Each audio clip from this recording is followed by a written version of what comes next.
Hey, it's Travis. Too many camp directors run just on gut feel. Our free Resilient Camp Blueprint Diagnostic is your dashboard for resilience. Take it today at camp.mba/Travis. Again, that's camp.mba/Travis. This is CampHacker. Come find our show notes and our blog for camp directors and leaders at camphacker.tv.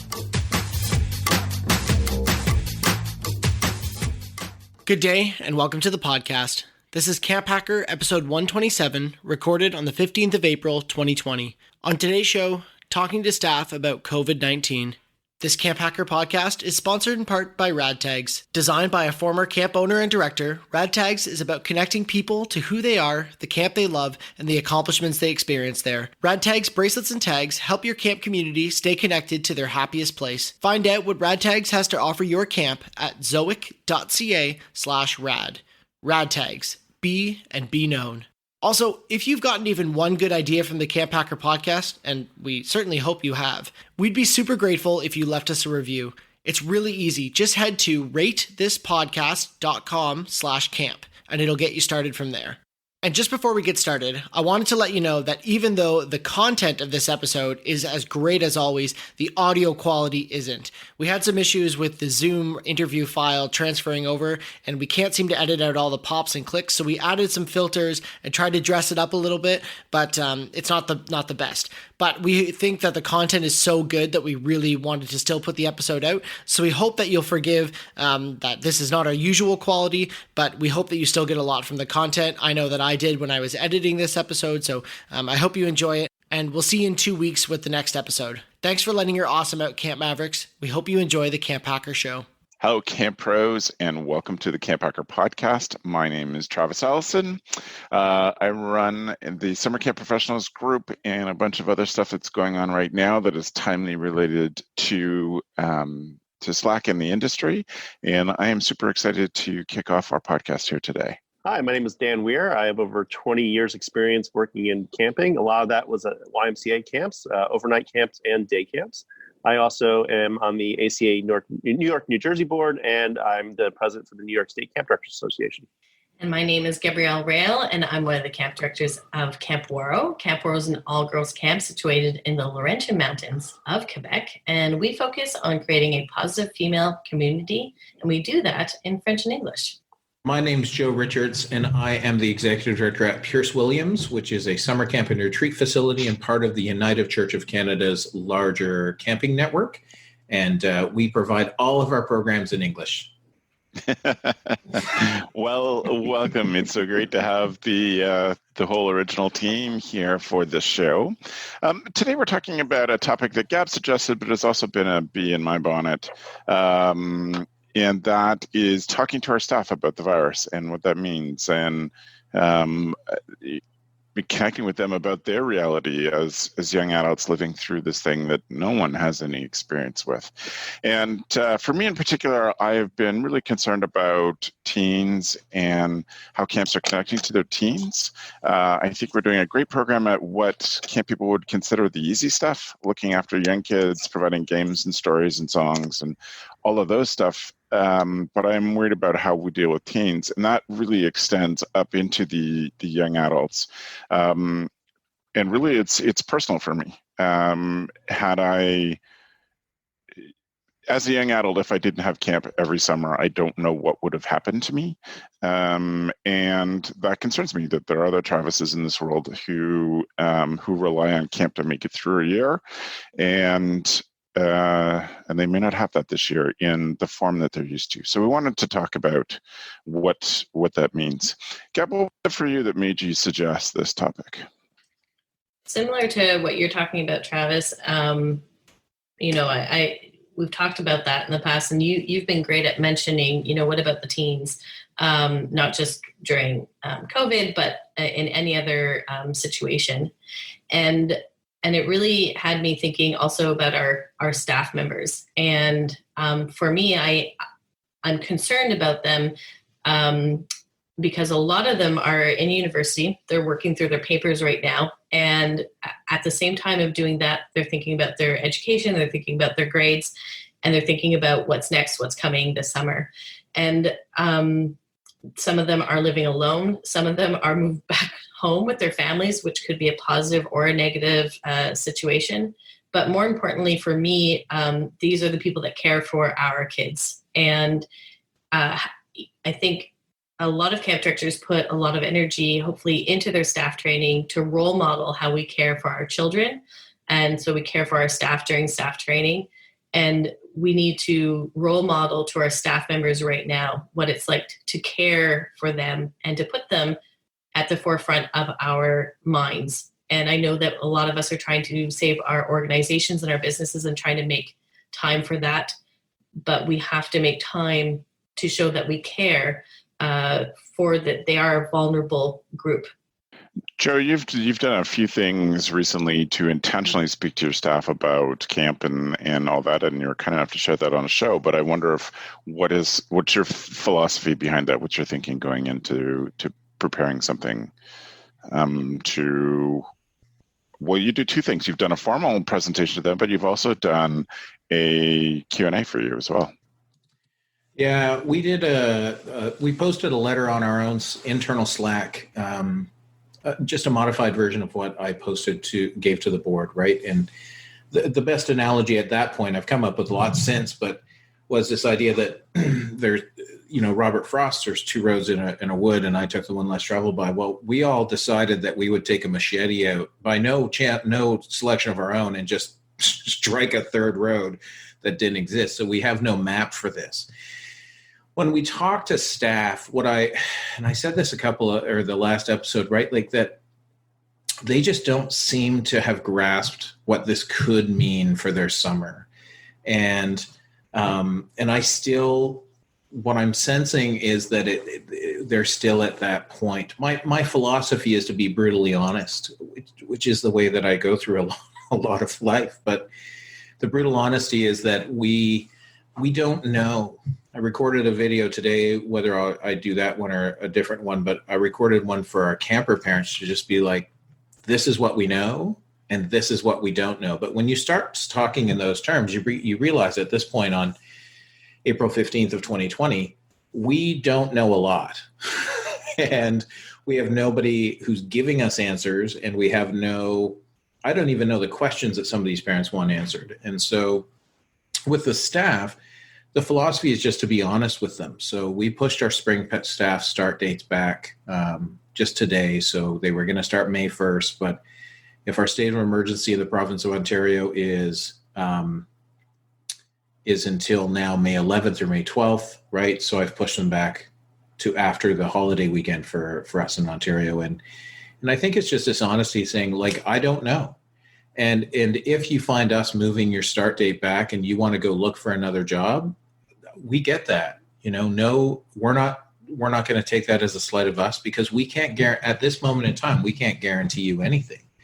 We can't guarantee that the medical officer's office is going to let us open this summer. We can't guarantee that you would be ultra safe at camp. It'd be as safe as we can be. We can't guarantee that there wouldn't be that there's going to be another outbreak, because all of those things are out of our control. And so my philosophy is just to be honest with people and say, we're struggling and we know you're struggling. But a lot of the youth, and I was saying this to Butter today, Butter's my camp director. That's her camp name, not her real name. But if I have another kid, I'm going to name them Butter. What I was saying to Butter today is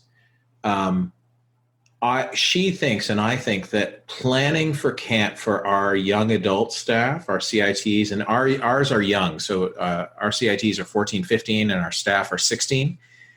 Planning for camp, like going away from school and just getting stuff ready for camp, is getting them through this more so than if they didn't have something else to do. So who am I to break, to take that away? Yep. Like I have and I said this last time, my daughter is supposed to be a CIT. Like, who am I to say that your CIT summer is shot? And she's actually said, well, if camp doesn't run, because I've said it enough times, she goes, can I still make farm camp happen? And I was like, yes, you can make farm camp happen, and you can do daily live streams of seeds and watching seeds grow. And she's worked it into her school programming for one of the programs she's in. I'm like, that's awesome.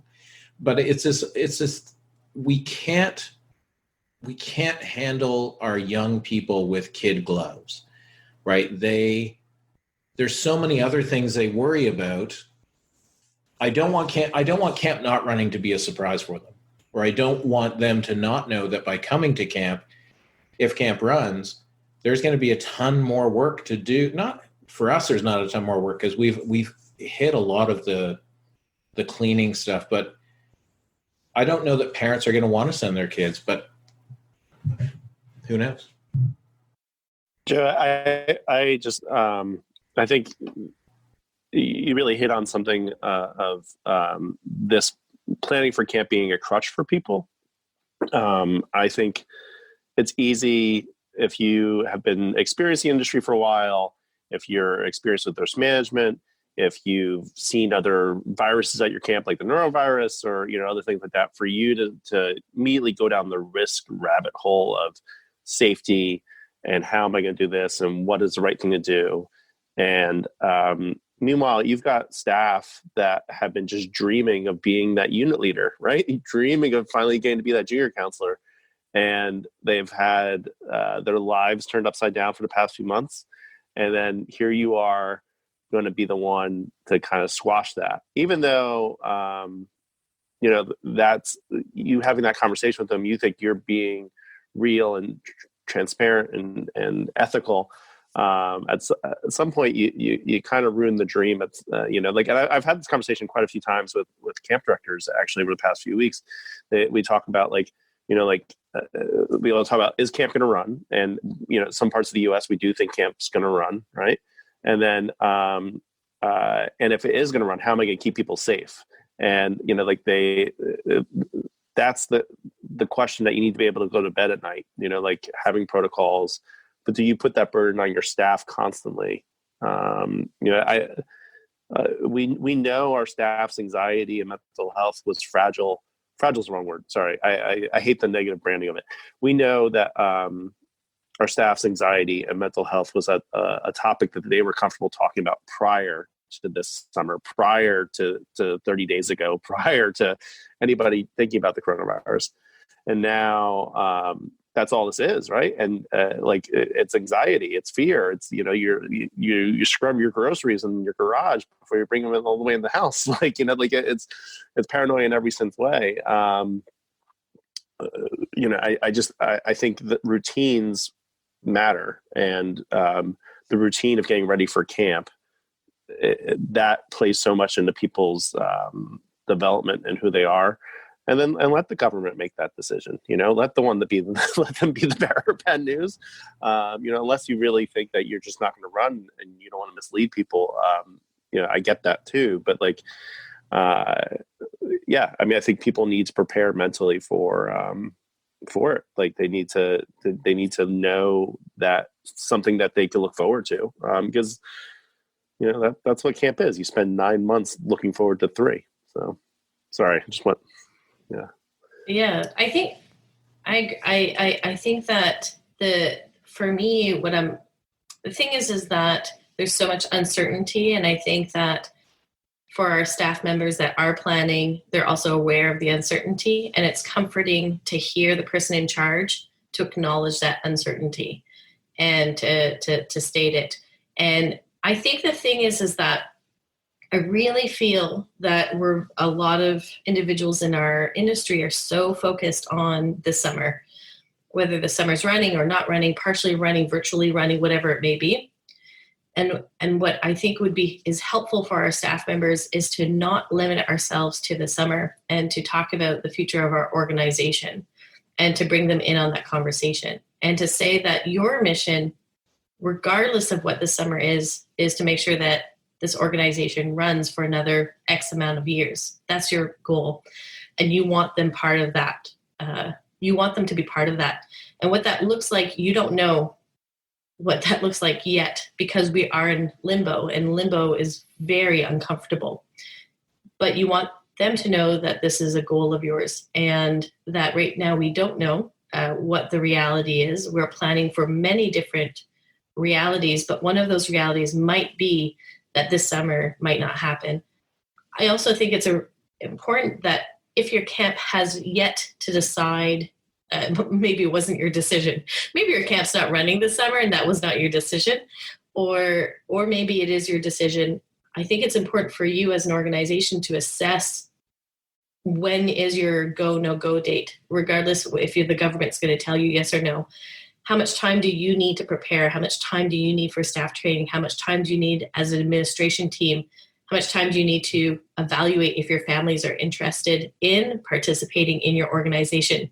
If your staff are still interested, how much time do you need? And let people know when that go, no go date will occur if you have control over it, and let your staff members know about that. I think it's okay they're already hearing about the uncertainty, and I think they're thinking about it, and it's okay that they plan for the summer, and it's okay for them to know that it's uncomfortable to plan for a summer and not plan for a summer at the same time, because that's what you're doing as well.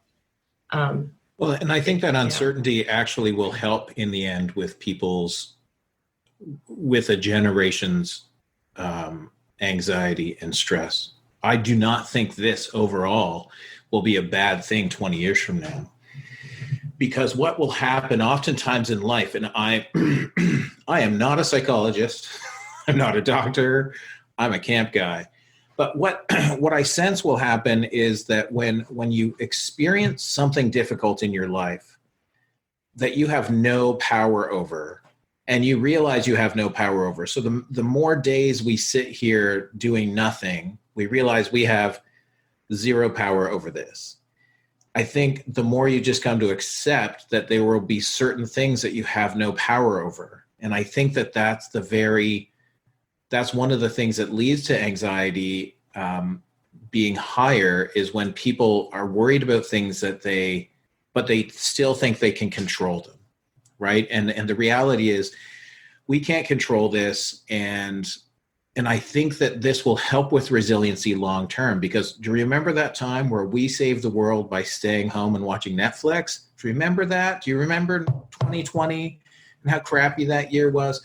Right? I think that camp is necessary. And one of the things, and I'm seeing this, no names because I don't know the names, but on the Summer Camp Pros group right now, people who are dumping all over virtual camp, why even comment on it? Just move on with getting ready for 2021 if that's not your thing. Like, there's no reason for you to be like, well, this isn't happening and I can't get my livelihood through. And well, we're not asking you to get your livelihood through this. Move along, expend your energy on something you can do, which is for you planning for 2021. And I think that everybody needs something to grab onto. And I think that camp, for our youth, Travis, camp is that thing, right? For our camp staff and for campers, any camper who's been at your camp 4+ years, I can say with almost 90 to 95% certainty that they're grabbing onto the idea of camp to help them through this. You know, they might not get to go to grad at their high school, or they might not get to that final year of the final night after the final exam at university. But boy, they know that camp's coming and camp is a good thing. Now, I'm not hiding from them the fact that camp's not coming for some people. This episode of the CampHacker podcast is sponsored by Rad Tags. Rad Tags is outfitting camps with personalized keepsakes that speak without saying a word. Rad Tags allows you to show someone they belong, building a relationship that goes beyond their last day at camp. With the goal of helping camps create awesome recognition and affiliate programs that last beyond the summer, Rad Tags is doing a monthly giveaway for Go Camp Pro listeners. Just email your answer to the following question to matt@gocamp.pro and be entered to win 5 silicone bracelets with the Rad hand sign. Each month, we'll pick a new winner. This month's question is, Would you describe your camp as traditional or innovative in how you look at camp rituals? Don't forget, email your answer to matt@gocamp.pro with Rad Tags contest in the subject line. To find out more about how Rad Tags can elevate your camp program, visit zoic.ca/rad. That's zoic.ca/RAD. Rad Tags. Be and be known. Let me ask this then, or let me change the focus. It sounds like we'll agree. We should be honest with staff. We should be talking about them. We should be connecting with them. But I think for our people, we have the responsibility to show up as leaders for them. I think that there are a lot of camp directors who have not communicated with their staff. They've not been present for them, and for good reasons. I'm not judging that. I don't know what their life is like, but I think it is a responsibility of a camp director to try to get in front of their staff and say, even if I don't know what it is, like, we are in this together. Camp cares about you. All of our people care about you.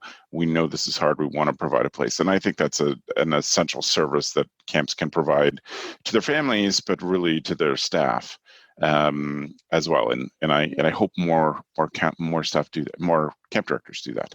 But I want to think about what can we do to provide some space for them to listen to them, et cetera. What are the sort of things that we can do?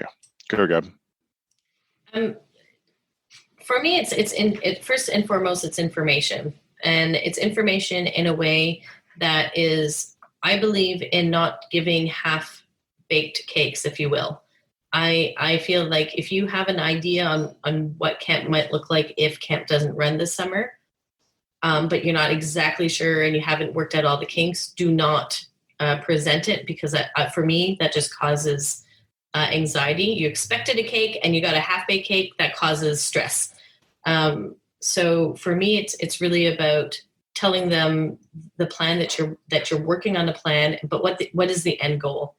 So for example, our CITs, the reality of our CIT program in my organization is that it has a ripple effect for 5 years on our staff. It could be a positive ripple effect or it could be a negative ripple effect. And I want to make it very clear to my CITs that this summer there is a possibility that camp may or may not happen. But if it doesn't, it is my utmost intention that we take them seriously and treat them with respect, because they earned that position as a CIT. And that my goal is that by the next year, 2021, they will have a green t-shirt, which is a staff t-shirt, basically. I don't know what that's going to look like. I don't know how we're going to accomplish it, but it is important. And the reasons are X, Y, and Z. So for me, one is to share the importance of why you're trying to create connection.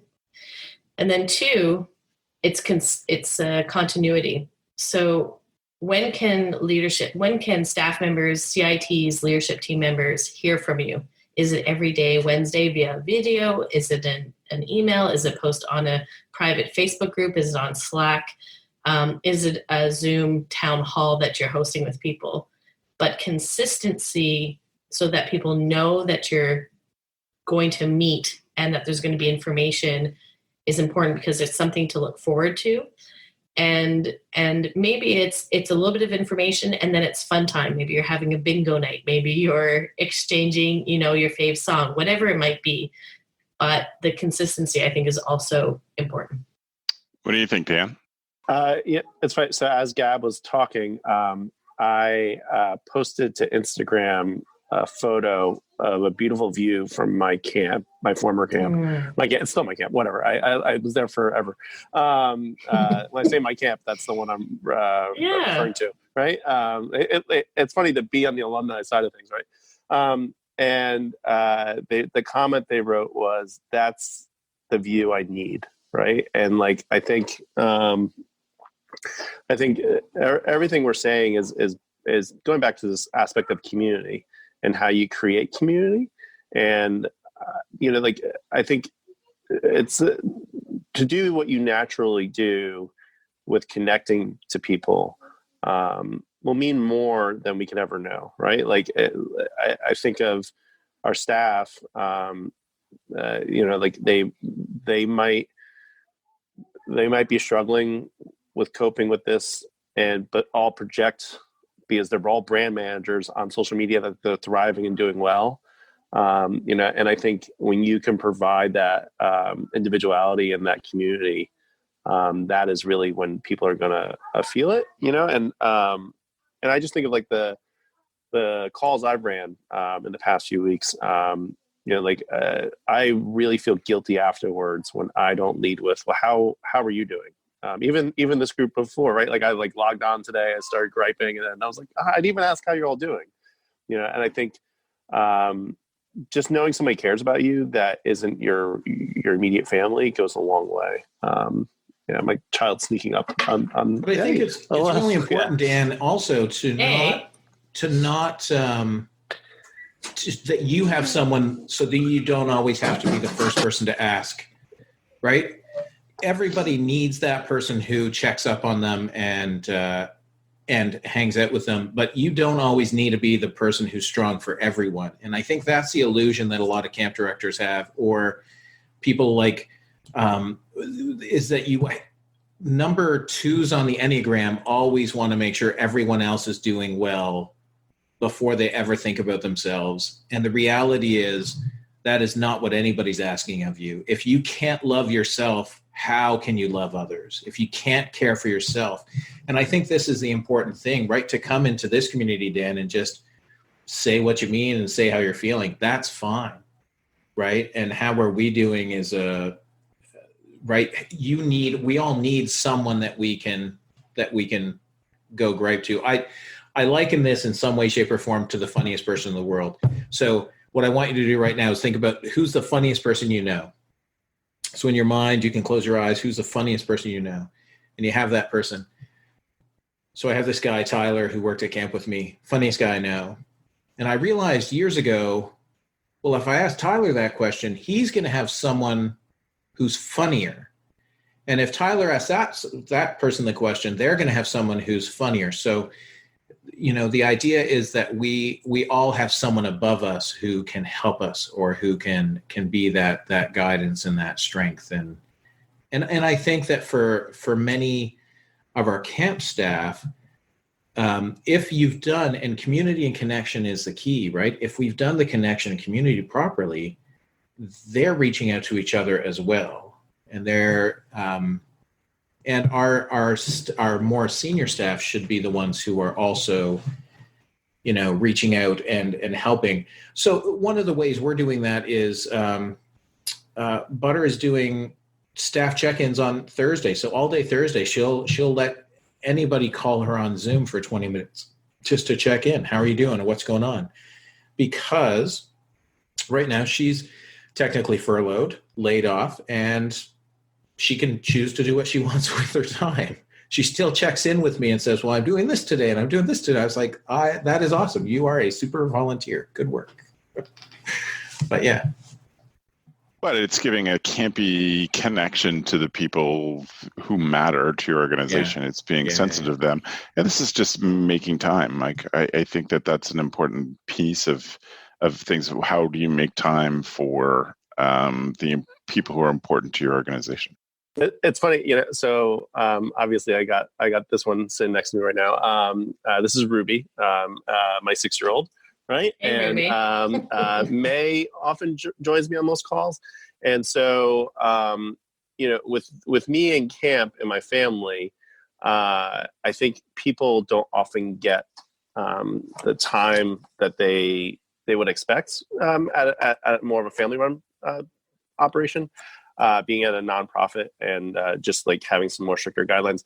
But these human moments, right? Like this is what I think has been one of the more silver linings of the past several weeks, is that you get to see people's basements, you get to see people's in their work pajamas, for lack of better words. You get to meet their kids. It's I've gotten many emails from people afterwards being I just want to let you know, just getting to see your family made all the difference and made my day better. And I think That's, it just goes back to the life you could share. Last week was Passover, and I didn't have the capacity to do it. I was actually going to try and run a Passover on Zoom, on Facebook, but I have to kind of protect yourself in this as well too. And I was just tired. I couldn't pull it off. I mean, that's how we should be thinking. It's just the things that we normally do. How can we integrate people into them? It doesn't have to be complicated. And knowing what connection is, I'm just going to share my screen. So we got this from a graphic artist who saw a screenshot of a Zoom call that we did with our camp staff. And they made this, so this is a Zoom meeting. Here's me. I can tell this is me because I have my yo-yos in the background up here. But it's this idea, we don't remember the days, we remember the moments. We can, you can spend a lot more time, Dan, right? Like, you have kids, and this is great in a way because they're going to remember this month or 2 months or 2 years, depending on how long we have to social isolate, right? They're going to remember this as a time when you were home. And right, there are a lot of silver linings that in the long term, I think will play out as okay. There's a lot of crap that's going to come in the long term as well. Yeah. And I just want to, one thing I wanted to make sure I mentioned is, one thing I always tell staff during the summer when they're emotionally spent, or, we had a previous camp had camp coaches. So they basically were the go-to for mental health for everybody. And they would get maxed out and taxed. And what I would say to them is you don't owe anything to anyone. You don't I said to myself, I wanted to do something with Passover on Facebook and Zoom, but I couldn't pull it off, and I don't feel guilty about it. I wanted to do it, but I don't owe that to anybody. So to protect yourself in this is okay, and it's okay to hibernate. It's okay to be on the roller coaster. This is weird and will feel better in hindsight, I'm sure. Unless it might not actually, but yeah, I can't reiterate enough that with working with young leaders, that we need to teach them on how to self-care and promote that in all aspects. I think it goes back to what Joe was saying at the very beginning, which was being brutally honest. And brutal honesty doesn't have to necessarily just be isolated to your organization. Validating feelings and validating your own experience is very reassuring for the people that you're leading. And the first video that I sent to my staff members to talk about what was happening, and this was about, I think it was approximately 4 or 3 weeks ago. I think at one point I just said, I got a little bit choked up and I said, I don't know what to say, team. This sucks. This just sucks. And I wish I could just make it better. And I wish I could just say camp is happening, and I can't. But I know that we're planning, and I know that we're figuring it out. And I know that I won't stop until we figure it out. So, but it does suck. And the personal messages I got from my staff members were, it was just really nice to hear from somebody in a authoritative position that this sucks, and I think that being brutally honest can include what you're going through and validating the feelings that they're going through, et cetera, et cetera. So, that's helpful. And being stoic it's not time to be stoic. We can be strong and we can do our jobs, or what if you're figuring out what your job is right now, doing the part of that job, but you don't have to be stoic. Yeah, I think that, Gab, I think that's one of the things that I've always struggled with, is this idea that when are you not the anchor? Do you know what I mean? Like in an organization, there's an anchor, and when is a good time to tell my staff that there's days where I just want to go home and crawl into bed and fall asleep, right? And tell myself stories to fall asleep, right? When is a good time to share how broken up I am about this? Because sometimes, and I think that's really depends on who you're dealing with. Sometimes what they need is for you to be the camp director in a crisis, which is my memory of this, having been a camp director, is when a storm blows through close to tornado on Lake Temagami and stuff or on Canoe Lake, and like literally canoes are flying through the air. That is at no time to share how scared I am about going out and getting everyone to safety, right? Like that is about giving instruction, you do this, don't ask questions, go, right? And so there's that sort of feel in an emergency, and you can debrief that after and say, I'm sorry if you thought I was a dick, but we got all the boats back and nobody died. This is a wholly different crisis that's just going and is nowhere near done. The fact I have 2 board members who have presumptive cases of COVID-19, right? So 2 out of 8 of my board members. And it's one of these things where you're just like, yes, I know the right people, and teaching young people that it's okay to be vulnerable and that it's okay to ask the questions is great. I just don't know when do I let them see me cry, Gab? When do they want to see Joe cry? When do you want to see Joe cry? I won't answer when that Joe question. needs to cry. Yeah, exactly. I know. And the thing is that there's a great psychologist, a child psychologist by the name of Donald Winnicott, and he came up with the theory of the good enough mother, or the good enough parent, if you will.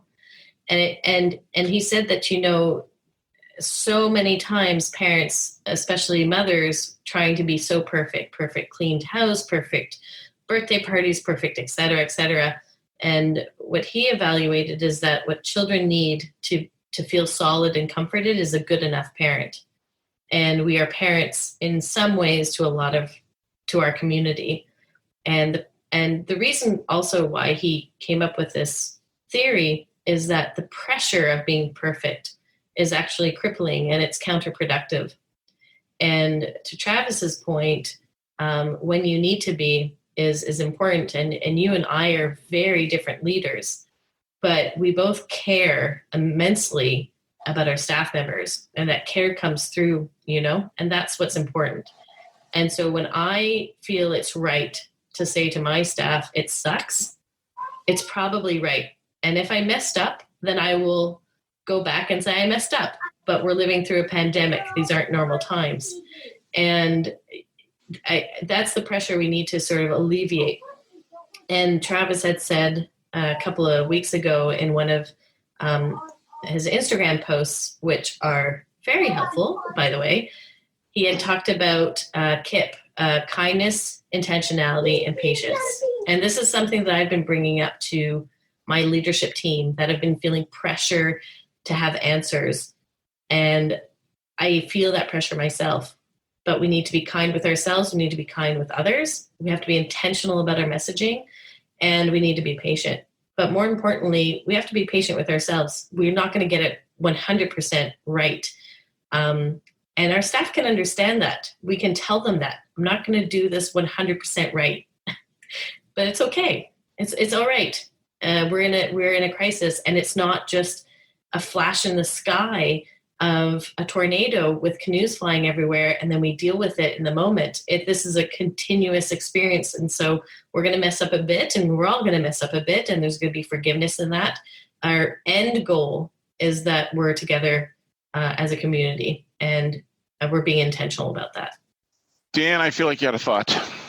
Yeah, no, just let's talk about the ugly scenario. Like you can't, camp's not going to run, right? Like you're getting ready for that.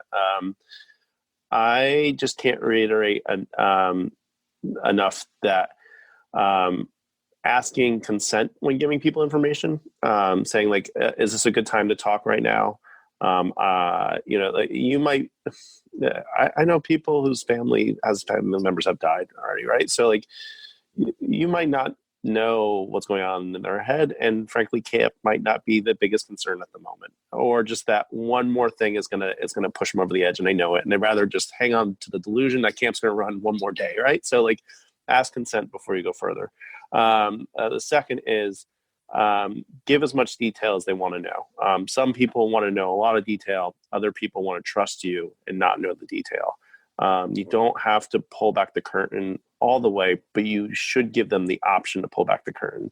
I know for a lot of people, detail helps, information helps process and helps understand. At the same point in time, sometimes hearing certain details at the wrong moment, it can be a set off. So that, you by asking consent, you can say, yeah, I would love more detail. Just can we talk about it next week? I need some time to process what this is going to look like so I can actually hear you.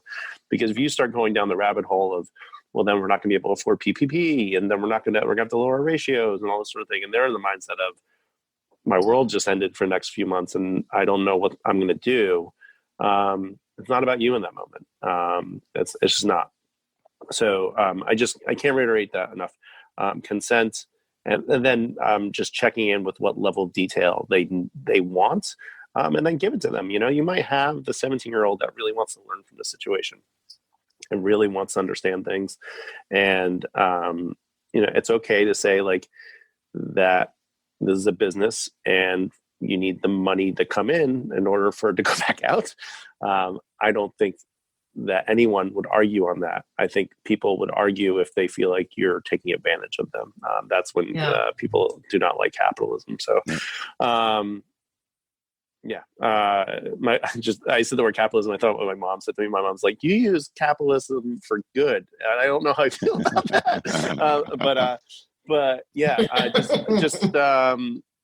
owe it to people. You just it's going to suck for you, but it'll end up paying dividends because those people will be the people that come back the next year. They'll be the people that help you fundraise at year end. They're going to be the people that are going to with you to the end, that are going to help get your campers back in the door. So just treat them well on the way out, and give them those options and consent. So. When you think about that, Dan, I was talking about this morning on my Instagram video. It's something that I've been thinking about a lot. In relationships, when a crisis happens, you need to have the language to say, I can deal with this today, or I can't deal with this today. And I was thinking about that. For me, it's like, is it a shoulder day or a solution day? So if I'm telling you about this problem that I have, this concern, could be big things that we're talking about right now with our staff, is you need to have some language, which is, of course, consent language. Do I, as the upset person, do I need a shoulder to cry on, or do I need you to help me with a solution? Because, they're often, when things are fresh and new, they're just a couple of shoulder days. Like, I don't need you to come in and solve things for me. I just need someone to listen to me. I need a shoulder to cry on. And it's important to give people the language around that, and then the permission to say, no, today is not a solution day. I don't need a solution for all these things. I just need to vent. I need someone to listen to me. I need someone to be with me. And then we'll have a solution day later. And I think that's a great language to give people, and is part of that consent that you're talking about. Like, this is the thing I need for today. I need a shoulder to cry on. Or, no, I'm ready. Let's go with solutions. And that might be all within the same day, or different kinds of people are more like, definitely solutions for me, not shoulders, and others are the opposite. But that language around that, I think, helps a bit too. So open up some space for your staff. That's what we're saying in lots of different ways. Yeah. Lots of different ways. Okay, so then let us move on to our tool of the week. Tool of the week.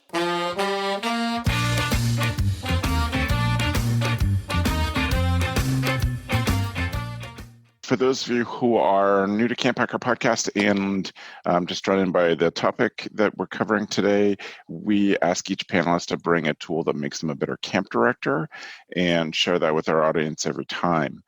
And Joe had to leave early, and I promised him I would share his tool. So you can go to camphacker.tv/podcast and get the show notes from this episode. This is episode 128. And you'll find, so look this up if you need. Joe was suggesting his tool of the week is the Gripper 3D push block for table saws. As we all know, cool. Joe is his hobby is woodworking, and he's very good at it. And this is a safety push block for table saws, so you can check that out there. I'm sure you would have had lots of fun things to say about it. Dan, how about you? Yeah. So in all this, I'm missing sports a fair amount. And so I was looking for a book, not necessarily about leadership. I ended up finding one. This is Tim S. Grover. The book is called Relentless: From Good to Great to Unstoppable. He is the trainer that trained Michael Jordan, trained Kobe, and trained Wade. And but it's nothing to do with physical training. It's all about mental fitness, which I actually found that I liked having this voice. Everything else I was reading and taking in, it was pushing my empathy to the brim. But this one really, it was just a different voice. There's some cursing in the book. It's very much pushing toughness. But he basically has this relentless 13. I will read you a few of them. He numbers them all number one because he doesn't like them ranked. They're all number one. They're all pushing. So you keep pushing yourself you keep pushing yourself harder when everyone else has had enough. You're not intimidated by pressure. You thrive on it. You know exactly who you are. It's just a different voice in terms of leadership and mental resilience that I appreciate. It's just taking my brain off of things. So good leadership book, and that's really it. Excellent. Thank you. How about you, Gab? Speaking of taking your brain off things, I love it. Arcade. Thank you. Apple Arcade is, you can sign up for Apple Arcade for a month and it's free. And then if you forget to unsign up, then it's $5. They get charged. But so I did it because I needed a little bit of a distraction. And just before the podcast, we were talking about how I've cut out coffee because my adrenaline is just enough for me to stay awake throughout the day and focused. I found a game that's called What the Golf. And What the Golf is the perfect game for people that do not like golfing or golfing shows. It's hilarious. It doesn't take any time to learn, which I have no patience for in video games. If you have to go through a tutorial, I'm out. So there's no tutorial, and it's been a really nice distraction. And my days lately have felt like camp days, but without the kids and without the fun. So I'm trying to create little mini breaks, and part of those breaks involve What the Golf. I love it. I love phone games. That's a great one. I have to see if it's available for Android too. Yeah, exactly. Right on. Thank you. My tool is an in-house Go Camp Pro tool. As many of you are also Camp Code listeners with Gab's other show, Ruby Compton, who is also our masterclass provost here at Go Camp Pro, put together this amazing 3-blog post how to do Slack. I think there have been a lot of people who've been introduced to Slack this spring through Camp World because of the Slack that we created for COVID-focused discussion. And so people are diving into it for the first time. And Ruby is so good at it. She's great at building community. She knows all the tips and tricks, and she's put 3 blog posts together of how to do Slack. So if you want that just to keep your year-round team connected, it's a good app for that. That, as you heard Joe say, they have a staff Slack for their summer and year-round teams that they all use. And it is a nice way to manage fun things. And Ruby is really great at finding the fun things that can happen in Slack. And I heartily recommend these. So again, if you go to camphacker.tv/podcast, you will see you'll see those 3 episodes laid out there with great ideas from Ruby. I have spent a lot of my life in Slack in the last 5 years, and there were tons of new stuff that I didn't know. So cool. I was pretty excited about that. So I want to thank everybody for being here. If you want to reach out to Joe, he is joe@campisbetter.com. Life is good. Camp is better. Halfway between Detroit and Toronto. I could do Joe's whole shtick. I got it nailed. So Joe at Camp is Better, if you have any follow-up questions for him. Gab, how can people find you? Yeah, so you can check out where I work at ouareau.com, ouareau.com. And you can also follow me on Instagram at Gabrielle Rail, and Rail takes 2 L's. Thanks for being here, Gab. I really appreciate it. Dan? Yeah, you can find me at danlovescamp.com. You can also tweet at me at danlovescamp and email danielweir@gmail.com. Thanks for being here, Dan. I really appreciate it. Welcome. Thank you for having me. I want to say that if you want to get a hold of me, it's Travis at gocamp.pro. We are online at gocamp.pro on Instagram and really mostly Instagram and some Facebook stuff. I want to give a big shout out to the camp community, all those people who have volunteered to help out in this crisis, who are helping me coordinate all of the information that's going on. We now have a team of about 16 who are working at least a couple of hours a day on top of their other jobs to make the camp community, to make the impact of this on the camp community be as small as we possibly can. And I am so grateful for them for that. So if you find out who those people are, give them a pat in the back. We also want to thank our editor and producer, Matt Hansberger, for pulling all this stuff together, for pushing us to plan our episodes ahead of time, which is not something that CampHacker has a very good history of doing, and for coordinating these things. So we thank you to Matt. You can find his show notes and all the other episodes at camphacker.tv/podcast. Thanks for the evening, friends. The CampHacker podcast is brought to you by Beth and Travis Allison, summer camp leadership training and marketing consultants. Thanks for listening. CampHacker, bringing your world into focus. Hey, it's Travis. Camp directors often tell me they're just too tired to take on anything new. That's exactly why my free Resilient Camp Blueprint diagnostic exists. It doesn't add work, it shows you progress. Quick, free, repeatable, you'll know if your systems are paying off without the guesswork. Try it today at camp.mba/Travis. That's camp.mba/Travis.